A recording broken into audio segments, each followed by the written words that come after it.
Buenas tardes con todos. Mi nombre es Natalia Sánchez. Soy nutricionista de profesión y tengo un magíster en gestión de servicios de alimentación y nutrición. El tema de mi ponencia es la alimentación y el balance energético. A manera de introducción tenemos que en las poblaciones actuales se presenta un aumento en la prevalencia de sobrepeso y obesidad, tanto a nivel de jóvenes como en los adultos. Es así como la obesidad abdominal se relaciona estrechamente con la presencia del síndrome metabólico y del riesgo de enfermedad coronaria y por ende una muerte prematura. Actualmente se están analizando los mecanismos de regulación del balance energético y la relación que tiene con el desarrollo de la obesidad y cómo alteraciones en el sistema de regulación pueden favorecer el estado de obesidad central y la insulinoresistencia.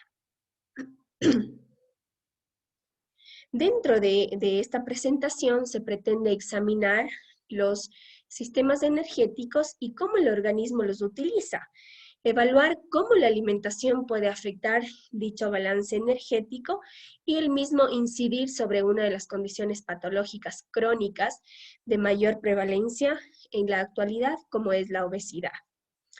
El rol de la alimentación y su importancia para proporcionar y controlar la energía en el ser humano. Sin embargo, esta debe ser tratada desde diferentes ángulos y no resulta fácil explicar el proceso global de la nutrición sin detenerse primero en los fenómenos que permiten obtener la energía del exterior y su posterior utilización. La alimentación, como conocemos, es un acto elemental de supervivencia, ¿sí? de toda forma de vida, la cual tiene un papel fundamental, ya que de los alimentos ingeridos nosotros podemos obtener la energía y los materiales de las estructuras para los procesos de la síntesis celular. La energía que ofrecen estos nutrientes, esta es una energía química, la cual el organismo no es capaz de utilizarla como tal, para lo cual es necesario que ésta se transforme en una energía disponible. Durante la digestión son degradados y transformados los macronutrientes, como son las proteínas, las grasas y los hidratos de carbono. Después o posteriormente los mismos son absorbidos y una vez que llegan al torrente sanguíneo pueden ser utilizados como sustratos en el metabolismo celular donde se transforman en ATP o bien también son almacenados dentro de nuestro cuerpo. La homeostasis nutricional es un proceso que empieza con la ingesta, la digestión y la absorción de nutrientes en el tubo digestivo. También cobra un rol fundamental dentro del balance energético, ya que dentro de estos mecanismos se implica la regulación del apetito y la conducta nutricional a nivel del hipotálamo.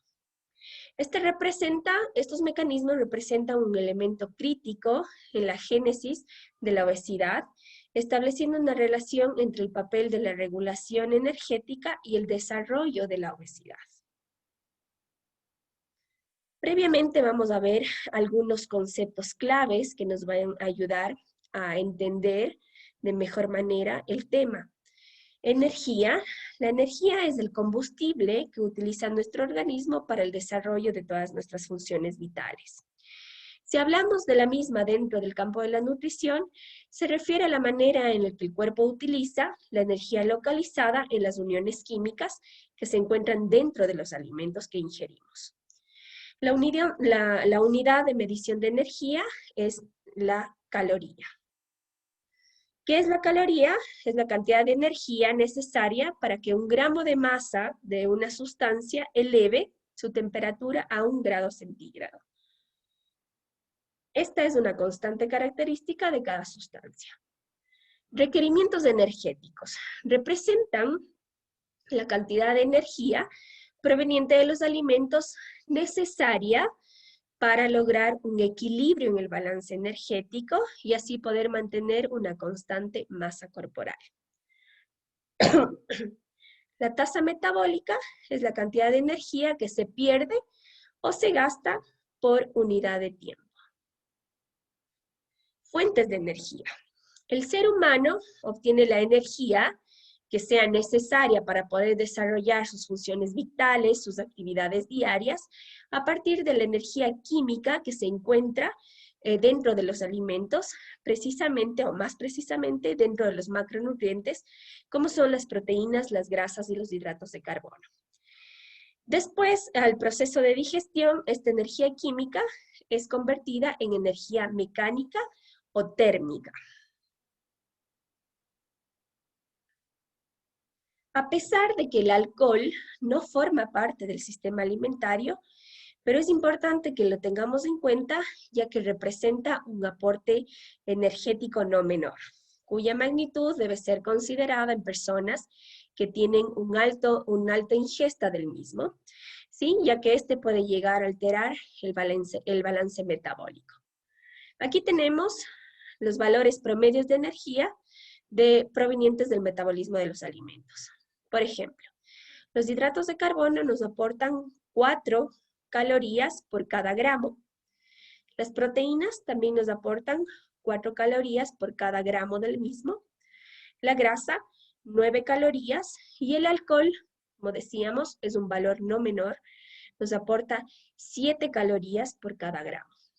Si nosotros llegamos a conocer cuál es la composición de cada alimento en términos de macronutrientes, estos valores se pueden utilizar para estimar su valor calórico. Por ejemplo, vamos a sacar el valor calórico de 100 centímetros cúbicos de leche parcialmente descremada, que contiene en promedio 5 gramos de hidratos de carbono, 3 gramos de proteína y 1.5 gramos de grasa. Entonces, no hacemos más que multiplicar, ¿no? Los 5 gramos de hidratos de carbono por las 4 calorías que nos aporta por cada gramo nos da 20 calorías. Proteínas. Los 3 gramos por las 4 calorías por cada gramo nos da 12. Grasa, 1.5 gramos por las 9 calorías que nos aporta por cada gramo de grasa, 13.5. Sumamos y el total obtenemos que los 100 centímetros cúbicos de leche parcialmente descremada contienen 53.5 calorías. Aquí tenemos una imagen que nos explica, ¿no?, de dónde procede la energía que ingresa al organismo. Tenemos los macronutrientes, los hidratos de carbono son el primer escalón en el suministro de energía. Cuando el consumo de los hidratos de carbono excede los requerimientos, estos se llegan a almacenar o se convierten en grasa dentro de nuestro cuerpo. En ausencia de hidratos de carbono o con niveles mucho más bajos, las grasas son movilizadas, siendo estas utilizadas para la producción de energía y no son almacenadas dentro de nuestro cuerpo. El metabolismo. Metabolismo es el conjunto de reacciones, tanto físicas como químicas, que se producen dentro de nuestro organismo y que permiten realizar las funciones vitales a los seres vivos.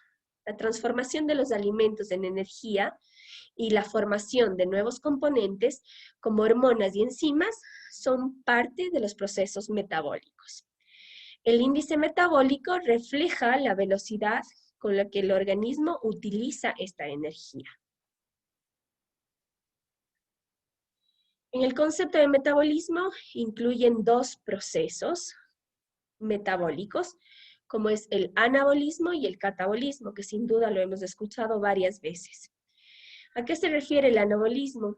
Este es el proceso de formación o metabolismo constructivo, por el medio del cual se sintetizan los tejidos a partir de los nutrientes básicos.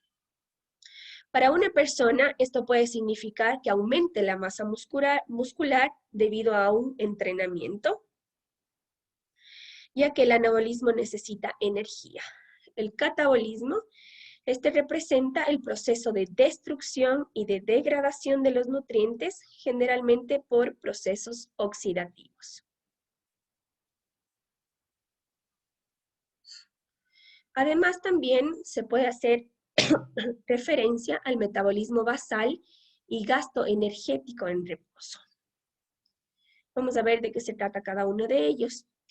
El metabolismo basal es la energía mínima necesaria para mantener el metabolismo celular, tisular y las funciones esenciales de vida. Se mide generalmente por la mañana a temperatura ambiente, en un estado de relajación corporal y mental con 12 a 18 horas de ayuno aproximadamente. El gasto energético es el total de energía que ingresa a nuestro organismo en forma de alimentos y representa la energía bruta. Una pequeña proporción de ella se elimina por la materia fecal y por la orina. Aquí podemos ver energía metabolizante es igual a energía bruta, menos, como decíamos, que se pueden eliminar a través de las pérdidas fecales y urinarias. ¿Cuál es la composición del gasto energético total?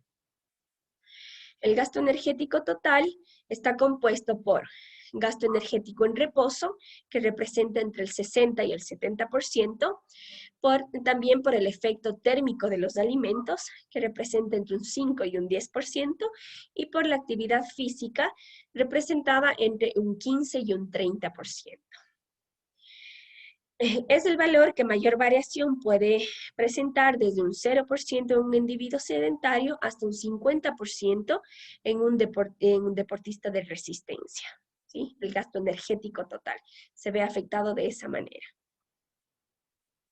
El gasto energético en reposo, dependiendo de la edad y del estilo de vida, este representa la mayor parte del gasto energético diario. Como decíamos, puede variar entre un 50 hasta un 75%.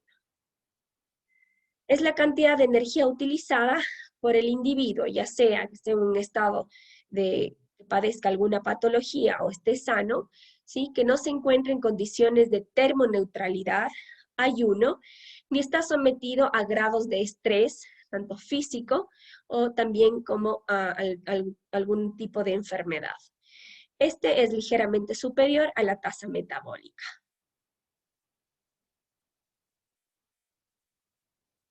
El gasto energético en reposo es la suma del gasto del sueño y del costo al despertar. Representa, por lo tanto, el gasto basal del individuo durante el día sin el agregado de la alimentación ni la actividad física. Como podemos ver en este cuadro, el gasto energético aproximado de los órganos en los adultos mayores, ¿no? El hígado representa un 29%, cerebro 19%, músculo esquelético, corazón, riñón, ¿sí? Y lo que resta hasta un 17%. Este es el gasto energético aproximado de los órganos en humanos adultos. Ahora podemos ver cuáles son los factores que llegan a influir el gasto energético en reposo.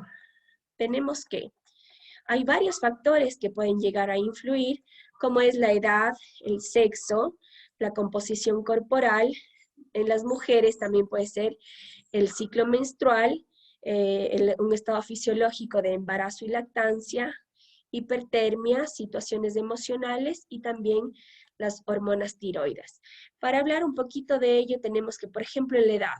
En las edades tempranas es mayor el gasto energético en reposo, dado que la demanda anabólica es superior y existe una gran intensidad de reacciones celulares y rápida síntesis.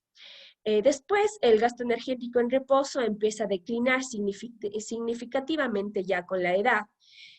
Hay varios estudios que estiman una caída del metabolismo del 1 al 2% por cada década, en relación con la disminución de la masa celular activa. También si hablamos del género, por ejemplo, podemos decir que a partir de los 10 años se aprecian pequeñas variaciones entre géneros, ya que las mujeres, nosotras poseemos morfológicamente un porcentaje mayor de grasa, ¿sí? En similares condiciones ponderales, y por tal motivo se precisa menor cantidad de energía que el hombre para desarrollar la misma actividad física. Esto quiere decir que el gasto energético en reposo es relevante, mayor de entre un 10 a un 15%, por ejemplo, en el hombre que en la mujer.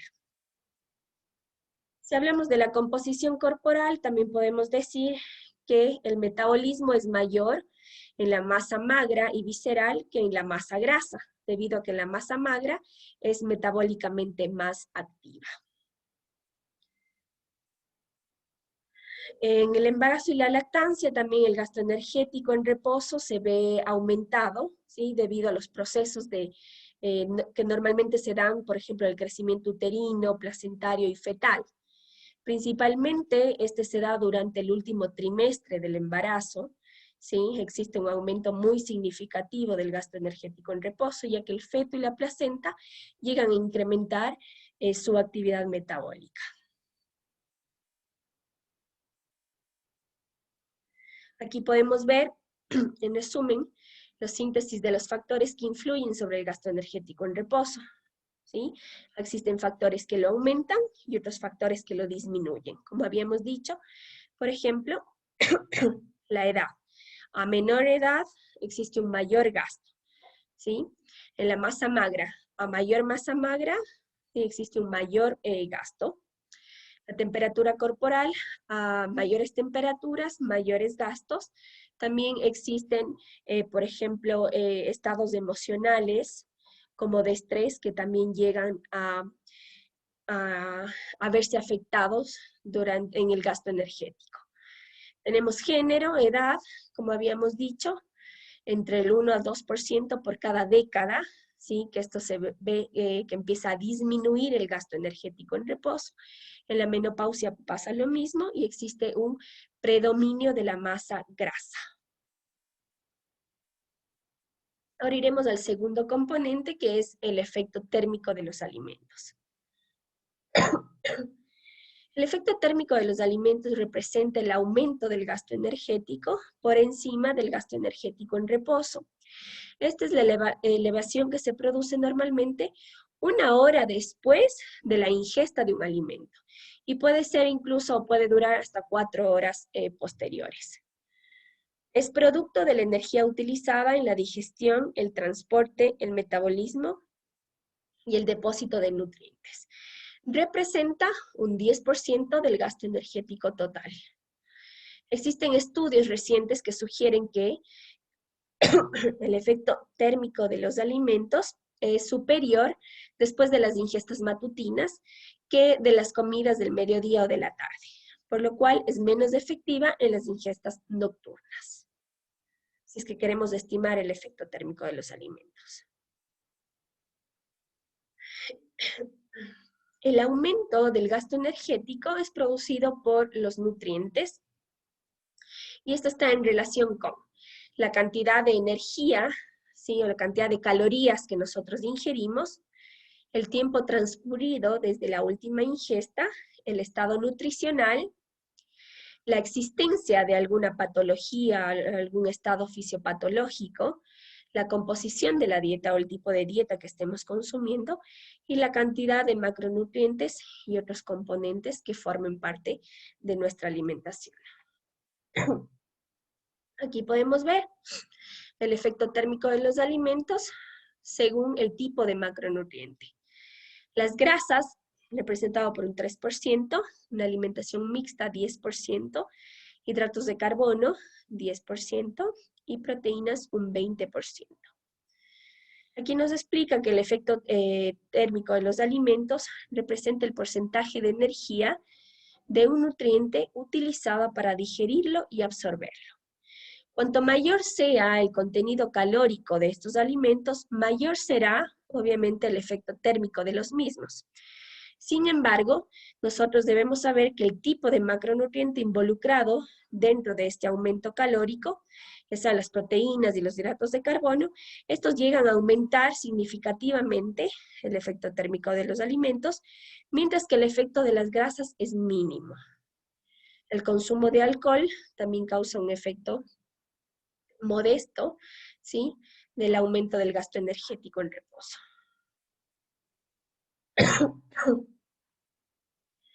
¿Cuáles son los factores que condicionan el efecto térmico de los alimentos? Este disminuye con la edad y puede relacionarse con el desarrollo de la resistencia a la insulina. En el intento de explicar las diferencias respecto a la tendencia de la obesidad entre los diferentes individuos, se está evaluando la posibilidad de que pueda existir variaciones de un individuo a otro en la magnitud de del efecto térmico de los alimentos. Sin embargo, para esto no existen actualmente estudios concluyentes. ¿Qué pasa con el metabolismo energético durante el ejercicio? Este representa el medio más práctico para que podamos incrementar nuestro gasto energético. ¿Sí? Como vemos aquí, la síntesis sería actividad física espontánea más una actividad física voluntaria, se da un metabolismo energético del ejercicio, el aumento del mismo. Cualquier actividad va a aumentar o a elevar la actividad metabólica por encima, obviamente, del gasto energético en reposo y, por lo tanto, aumentará nuestro gasto energético. El metabolismo energético en reposo, es el componente más variable del gasto energético total. Entonces, recuerden que cualquier tipo de actividad va a ayudar a elevar este componente, lo cual es muy necesario dentro de nuestras actividades.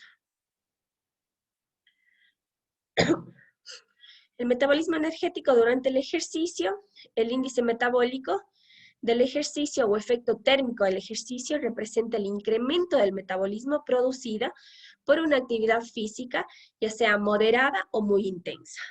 El factor más importante que afecta al índice metabólico es la intensidad o también la velocidad con la que realicemos dicha actividad física o dicho ejercicio. La actividad física no solo aumenta el índice metabólico durante el ejercicio, sino que en función de la intensidad y la duración puede llegar a elevar el gasto energético en reposo durante el periodo de recuperación. Esto se dice que se da entre un 4 y un 6% durante los 10 a 15 minutos subsiguientes. Esto se da por el producto del aumento de la temperatura corporal y de la cantidad de las hormonas circulantes. Hay métodos de laboratorio, muy importante, de laboratorio que nos ayudan a calcular la intensidad o el ritmo del consumo de energía del cuerpo en reposo durante la actividad. Por varios debe ser conocida. Sabemos que existe la calorimetría directa, la indirecta y el agua doblemente marcada.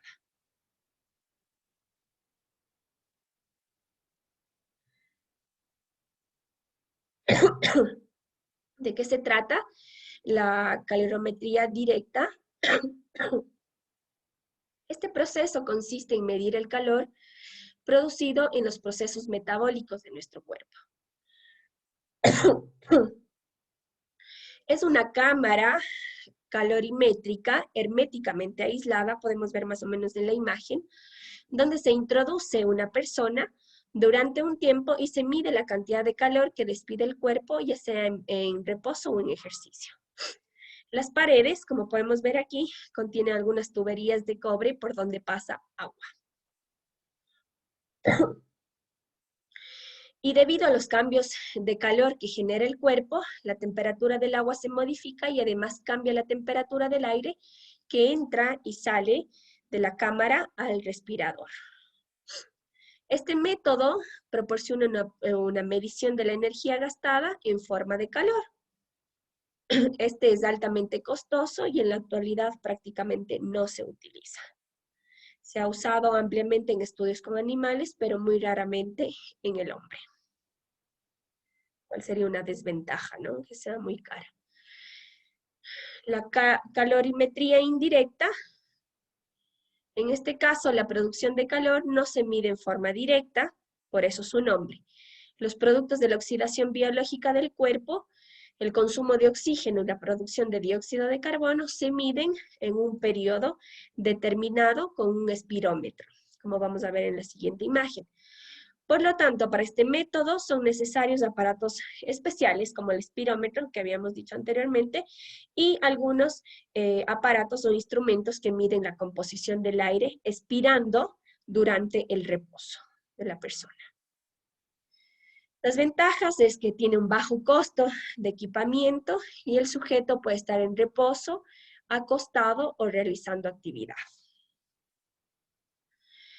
El tercer mecanismo es el agua doblemente marcada. Durante este método permite la medición del gasto energético en reposo de 24 horas, determinando con precisión cuáles son los requerimientos energéticos que tiene o que necesita esa persona cuando está realizando su actividad diaria normal. Hoy es considerado como el gold estándar para la medición del gasto energético total en condiciones de vida libre. Por cuestiones económicas no se utiliza. ¿Cómo consiste este proceso? Esta técnica consiste en la administración de una dosis oral conocida de agua marcada con isótopos estables tanto de oxígeno como de hidrógeno. Posterior a la cual se toman muestras, ya sea de plasma, de orina o de saliva, en las que se determina la concentración de dichos isótopos y se calculan las curvas, ¿sí?, de velocidad de eliminación de los mismos. ¿Cuáles serían las ventajas? Que es un proceso no invasivo, no obstructivo, que se puede ser utilizado en mujeres embarazadas, niños y ancianos. Las mediciones se realizan por largos periodos de tiempo y bajo condiciones independientes. Desventajas es que está sujeta a disponibilidad y costo del oxígeno, depende de la espectrometría de masas y la proporción de isótopos y no es adecuado para estudios epidemiológicos. Ahora veremos cuál es el proceso para poder calcular el gasto energético total. Primero, como debemos hacer, realizar la evaluación antropométrica de nuestro paciente o del individuo, ¿sí?, donde se registrarán adecuadamente el peso y la talla. El peso en kilogramos y la talla en centímetros.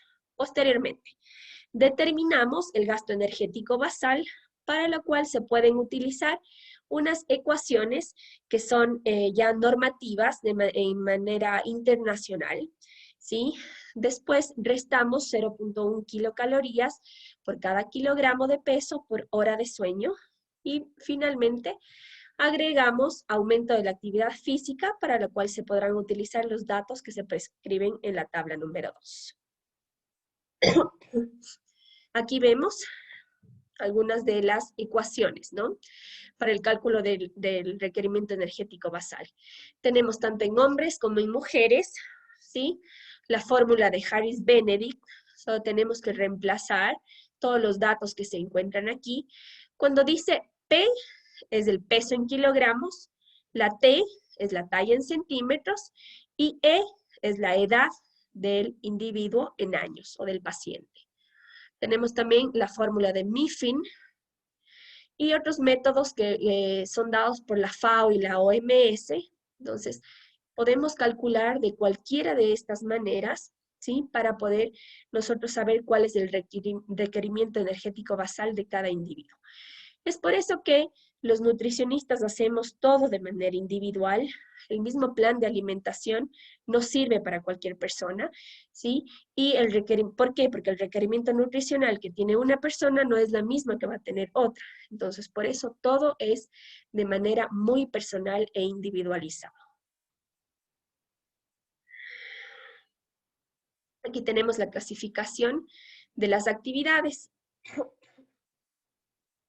O sea, debemos nosotros multiplicar el dato que sacamos anteriormente, aplicando estas ecuaciones. Finalmente, multiplicamos por la actividad o el factor de actividad física que tiene el individuo. Aquí vemos, por ejemplo, en reposo, ¿sí? Dormir, descansar, el factor es 1. Una actividad física leve o ligera, como actividades en posición sentada o de pie, ¿sí? Planchar, cocinar, 1.5, hasta ir a una actividad muy intensa o fuerte como jugar fútbol, básquet, subir escaleras, que se multiplicaría el factor por 7. Y así podemos nosotros hacer el cálculo del requerimiento energético basal para cada persona. Vamos a hablar del balance energético en sí. En lo que representa la nutrición humana, se valora la transformación del alimento en nutriente, su aprovechamiento por el organismo, el constante intercambio de calor con el medio exterior y el equilibrio del balance energético. Se refiere a que debemos comer la misma cantidad de energía que gastamos. Debe haber un balance energético estable. Energía ingerida en la dieta igual a energía gastada en las funciones vitales y actividades. Así como el balance energético representa la ganancia o pérdida neta de energía de un organismo y es el resultado de la comparación entre los ingresos de energía y los egresos de la misma, representados por el denominado gasto energético, en el cual se da una ganancia cuando existe un aumento de los depósitos corporales, pérdida neta si hay una oxidación de los depósitos corporales, los ingresos son el total de calorías incorporadas por los alimentos, menos, como habíamos visto ya, las que se pueden excretar a través de la orina y materia fecal, que es una mínima cantidad. Y los egresos están representados por el denominado gasto energético. Aquí podemos ver, por ejemplo, ingesta igual gasto, el balance energético no varía el peso. Si existe una ingesta mayor que el gasto, existe un superávit calórico, en lo cual se da un aumento de peso. Si la ingesta es menor, ¿no es cierto?, al gasto existe un déficit calórico en donde se da una disminución del peso. El balance energético debe equilibrarse o mantenerse, ¿no es cierto? Es decir, se debe calcular la energía que se va a consumir en forma de alimentos sin déficit, ya que no podría realizar las funciones vitales, entonces sin déficit ni excesos, ¿no es cierto?, que hacen que las cantidades de excedentes se transformen y depositen en forma de grasa. Porque si no, se produce, si existe mucho mayor aporte, ¿sí?, que el gasto, ahí es donde se produce la obesidad. Y esto se logra a partir de la utilización de las tablas del gasto energético en reposo que se multiplica por el factor de actividad física, como ya hicimos anteriormente, ¿no? Vimos a través de todas estas ecuaciones, ¿sí?, que se utilizan de manera internacional. Después multiplicamos por el factor de actividad física y podemos sacar una estimación del gasto energético para cada persona. Un balance energético donde existe un equilibrio, ¿no es cierto?, para poder mantener el peso. ¿Sí? El aumento se da si es que existe una mayor ingesta que el gasto y lo contrario se produce para una disminución de peso. La regulación o eficacia metabólica. Para nosotros poder mantener el balance energético existen dos alternativas. Primero, ajustar el ingreso al consumo y ajustar el consumo al ingreso. Ajustar el ingreso al consumo quiere decir que el gasto energético corresponda a la ingesta energética. Y ajustar el consumo al ingreso, si la ingesta energética es superior al gasto, debe buscarse la forma de consumirla. La mejor forma es incrementando la actividad física. Es por eso que siempre se recomienda, ¿no?, tener un buen plan de alimentación, una dieta adecuada y combinarla siempre con actividad física para que exista un balance energético adecuado. ¿Cómo se logra, entonces, regular el balance energético? La única forma para mantener estable el peso corporal es que exista un balance entre la ingesta y la eliminación de energía. O sea, lo que ingerimos y lo que gastamos. Tradicionalmente, la ingesta calórica fue considerada como el factor clave para la regulación del peso. Pero, sin embargo, muchas veces el incremento o disminución en la ingesta energética no producen los cambios que esperamos, ¿sí? Al menos lo que esperamos tanto el paciente como, en este caso, el profesional dentro del área de la salud. Se podría esperar, ¿no es cierto?, que para determinada restricción calórica siempre ocurra un determinado descenso del peso corporal. Sin embargo, no siempre se da esto y la realidad muestra descensos menores a los esperados. ¿Por qué se da? ¿Sí? Situación similar ocurre cuando se intenta un aumento en el peso corporal a partir de una sobreingesta, en cambio, observándose nuevamente que no se alcanzan las metas esperadas. ¿Cómo puede ser explicado esto? Que al reducir la ingesta y producir un descenso del peso corporal, la tasa metabólica se ve disminuida. Por tal motivo, el descenso de peso comienza a ser cada vez menor e incluso se puede alcanzar la recuperación del peso inicial, ya que el gasto energético en reposo es más bajo. Y por lo tanto, al igual que el consumo calórico, se tiende a recuperar el peso.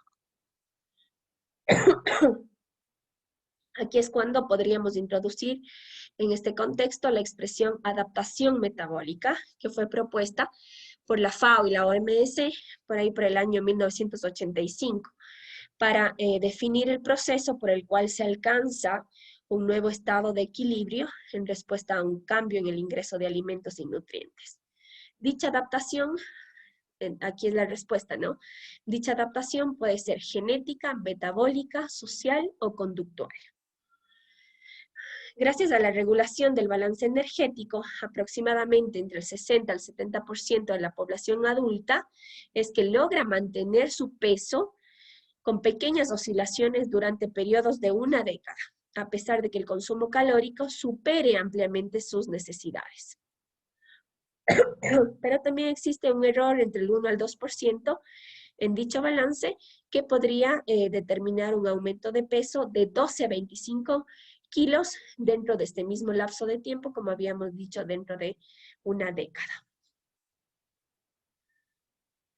La ecuación del balance energético establece que el peso corporal se mantendrá constante siempre y cuando la ingesta calórica, ¿sí?, es igual al gasto calórico. Entonces, la ingesta calórica, que ya sabemos que es la energía química potencial de los alimentos que nosotros, o sea, que se encuentran dentro de los alimentos que ingerimos a diario.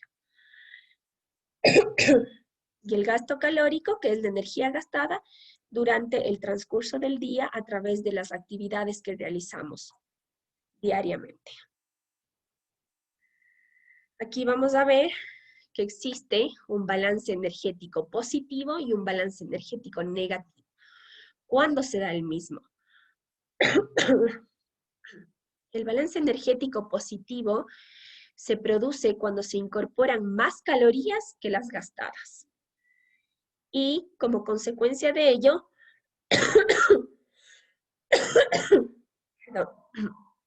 se produce un aumento de peso, ya que el exceso de calorías se almacenan en forma de grasa dentro de nuestro cuerpo, ¿sí?, en los depósitos del tejido adiposo corporal.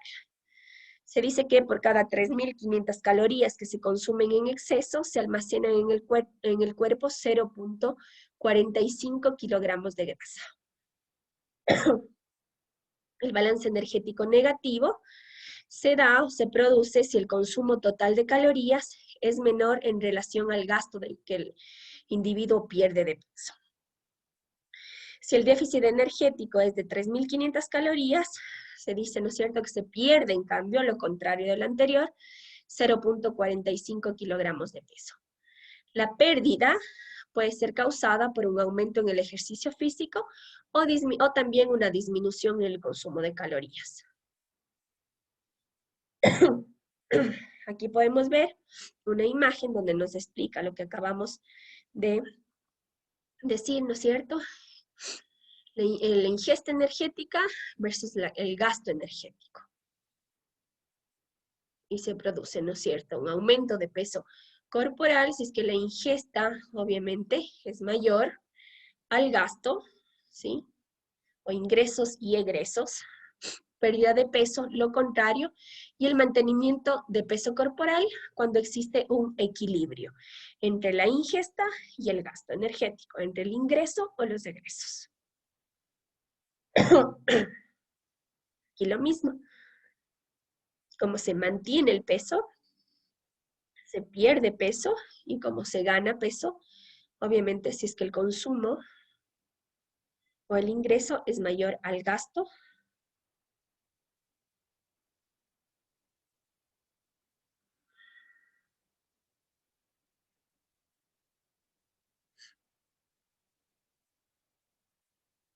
Ahora veremos la oxidación de las grasas. Posterior a la ingesta, que cuando nosotros consumimos, ¿no es cierto?, una comida mixta, se produce un aumento en la oxidación de los hidratos de carbono y una disminución en la oxidación de las grasas. Si se aumenta la ingesta de grasa, de esta ingesta tampoco se modificará la oxidación de las mismas, es decir, esta permanece disminuida. Lo que produce una mayor influencia sobre la oxidación de las grasas es el balance energético. Por lo tanto, si el consumo, ¿sí?, o sea, si el mismo es negativo, se propicia un aumento en la oxidación de las grasas. Aquí podemos ver un resumen del balance energético de todo lo que hemos venido hablando, que hay los que son modificables y los que no son modificables, ¿no es cierto? Nosotros podemos modificar nuestra selección de hábitos o costumbres nutricionales, ¿no es cierto? También esto se ve influenciada por la ingesta energética, la cual puede aumentar o disminuir de acuerdo a nuestros hábitos o costumbres, ¿sí? El gasto energético, sabemos que lo ideal es mantenerlo en equilibrio, tanto la ingesta como el gasto, el cual puede estar influenciado, puede aumentar por la actividad física que realicemos, ¿sí?, o la actividad diaria que tengamos, la cual también es modificable. Pero en el gasto energético basal tenemos el metabolismo, termogénesis, regulación del hipotálamo y el apetito, los cuales no podrían ser modificables. Entonces, debemos mantener una ingesta energética equilibrada, ¿sí?, con el gasto energético para evitar la obesidad, sobrepeso u obesidad. Como conclusiones sabemos que el balance energético debe estar en equilibrio para lograr mantener un peso estable. Y esto se da cuando las calorías ingeridas se aproximan a las calorías gastadas durante el transcurso de nuestro día. Sabemos que son múltiples los factores que pueden alterar dicho balance, ¿sí?, como los elementos hormonales, nerviosos, genéticos, que pueden condicionar el gasto energético en reposo, la edad, el género, la composición corporal, y por otro lado también tenemos los factores ambientales que están asociados al momento de realizar la ingesta de alimentos. Es importante o fundamental no aislar estos elementos a la hora de evaluar la conducta alimentaria, ya que un fraccionamiento alimentario inadecuado, una selección excesiva de grasas y la falta de actividad física también pueden ser condicionantes de nuestro balance energético. Actualmente existen investigaciones que consideran que todo aquello que lleve a un desequilibrio entre la ingesta de alimentos y el consumo de energía, con el balance energético positivo, puede contribuir como una de las causas de esta enfermedad crónica, como es la obesidad, estableciendo una asociación directa entre la ingesta y la obesidad. Como todos sabemos, la obesidad es una enfermedad crónica multifactorial como acabamos de decir, todos los factores que pueden influenciar en la misma, donde dichos elementos afectan el equilibrio de energía, por lo cual la modificación en la conducta para reducir la ingesta de alimentos y la actividad física para aumentar el gasto energético desempeñan un rol fundamental para realizar un manejo efectivo de esta condición.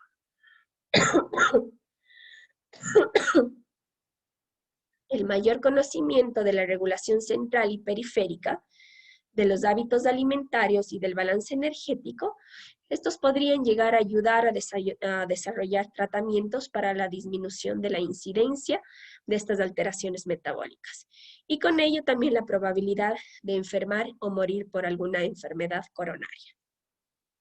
Esto ha sido todo respecto a mi ponencia.